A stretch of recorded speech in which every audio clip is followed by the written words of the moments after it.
একটি গাছের ছাল দিয়ে করুন এই ক্রিয়াটি, দেখতে পারবেন এটি আপনার জীবন বদলে দেবে। নমস্কার দর্শকবৃন্দ, আমি শ্রী দেবদূত শাস্ত্রী। প্রত্যেক দিনের মতো তন্ত্রের এমন একটি পাঠ নিয়ে এসেছি যেটি আপনাদের জীবনে উপকারিতা ছাড়া অপকারিতা দেবে না। যদি আপনারা সঠিক উপায় বা সঠিক পদ্ধতিতে সেই তন্ত্রক্রিয়াটি বা টোনা টোটকাটি করে থাকেন, তাহলে অবশ্যই কিন্তু আপনারা রেজাল্ট পেতে বাধ্য। তন্ত্রক্রিয়াটি কি আমি বলে দিচ্ছি। আগে ক্রিয়াটি কিসের জন্য করব সেটা আগে জেনে। আপনার যে কোনো কাজ যদি আটকে যায় অথবা যে কোনো কাজে আপনার বাধা চলে আসছে এবং ফ্যামিলিগত দিক দিয়ে আপনার কাজের উপর আপনাকে সারাদিন ধরে অবহেলা, আপনাকে অসম্মানিত করা, এইগুলো যদি আপনাকে বাড়িতে করে থাকে এবং আপনার বাড়িতে আপনার স্বামী স্ত্রীর মধ্যে সম্পর্ক ভালো না, আপনার স্বামী স্ত্রীর মধ্যে খুব ঝগড়া অশান্তি হচ্ছে, আপনার স্ত্রী আপনাকে ছেড়ে চলে যেতে চাইছে অথবা স্বামী আপনাকে ছেড়ে চলে যেতে চাইছে বা তৃতীয় ব্যক্তির প্রবেশ হয়েছে, যার জন্য আপনাদের সাংসারিক জীবন বা ভালোবাসার জীবনে কোনো রকম সমস্যা তৈরি হয়েছে, অথবা দেখা গেল বাড়িতে কোনো শত্রু যে কোনো কাজ করলো, তাহলে কিন্তু এই সমস্যাগুলো তৈরি হয়, যেগুলো আমরা হয়তো আমাদের কথার মাধ্যমে বোঝাতে পারছি না, কিন্তু যারা এই সমস্যা দিয়ে বারবার কিন্তু যাচ্ছে তাদের কিন্তু অনেক সমস্যা তৈরি হতে চাইছে এবং তৈরি হতে চলেছে। তাহলে আজকে আমি আপনাদের এমন একটি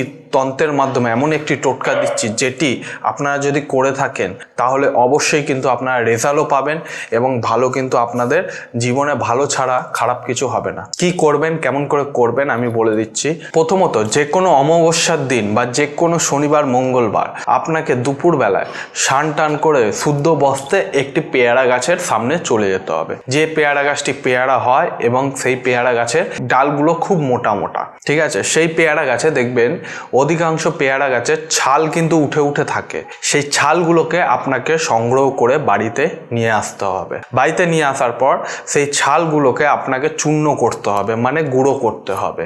গুঁড়ো করার পর সেই শুদ্ধ বস্ত্রেই আপনার তার মধ্যে একটু গোলাপ জল, একটু আতর আর একটুখানি আপনাকে সিঁদুর, এইটা দিয়ে আপনাকে চূর্ণ করে একদম গুঁড়ো করে সেটিকে একটি লাল কাপড়ে বেঁধে, ঠিক আছে, সেটিকে আপনাকে যদি বশীকরণ করতে চান তাহলে পকেটে রাখবেন এবং কোথাও কাজ করতে গেলে পকেটে রাখবেন, অথবা কোথাও ধরুন কোনো কাজের জন্য আপনি বেরোচ্ছেন যেটা আপনার ইম্পর্টেন্ট, সেখানে কিন্তু আপনি এটাকে সিঁদুর হিসেবে কপালে, অথবা মেয়েরা কিন্তু যেমন সিঁদুর ব্যবহার করে সেরকমভাবে সিঁদুরের মতো ব্যবহার করতে আপনারা অবশ্যই পারেন। তাহলে দেখবেন যে ব্যক্তির জন্য আপনি কাজ করতে যাচ্ছেন বা যে ব্যক্তির কাছে আপনি কাজ করতে যাচ্ছেন সেই ব্যক্তি আপনার বশে হয়ে যাবে।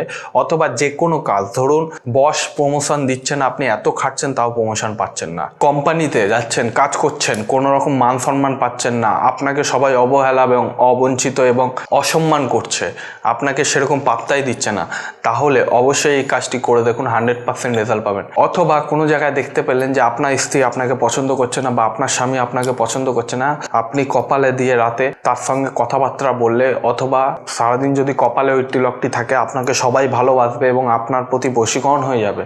অবশ্যই এই কাজটি করে দেখুন, 100% রেজাল্ট পাবেন। যদি কাজটি করতে গেলে কোনো রকম বাধা আসে বা বিপত্তি তৈরি হয় বা কোনো রকম ভুলভ্রান্তি হয়ে যায়, তাহলে কিন্তু সেই কাজটি করার চেষ্টা করবেন না, কেন এইগুলো হচ্ছে একটা শক্তিশালী জিনিস। যদি সঠিক উপায় করতে পারেন তাহলে ভালো, ভুল উপায় করলে কিন্তু আপনাদের সমস্যা তৈরি হতে পারে। যাদের বাড়িতে নেগেটিভ এনার্জি আছে তাদের জন্য বলছি, এটিকে পোটলায় লাল কাপড়ে বেঁধে আপনি প্রবেশদ্বারের সামনে ঝুলিয়ে দেবেন, দেখবেন নেগেটিভ এনার্জি আপনার ধারে কাছেও আসবে না।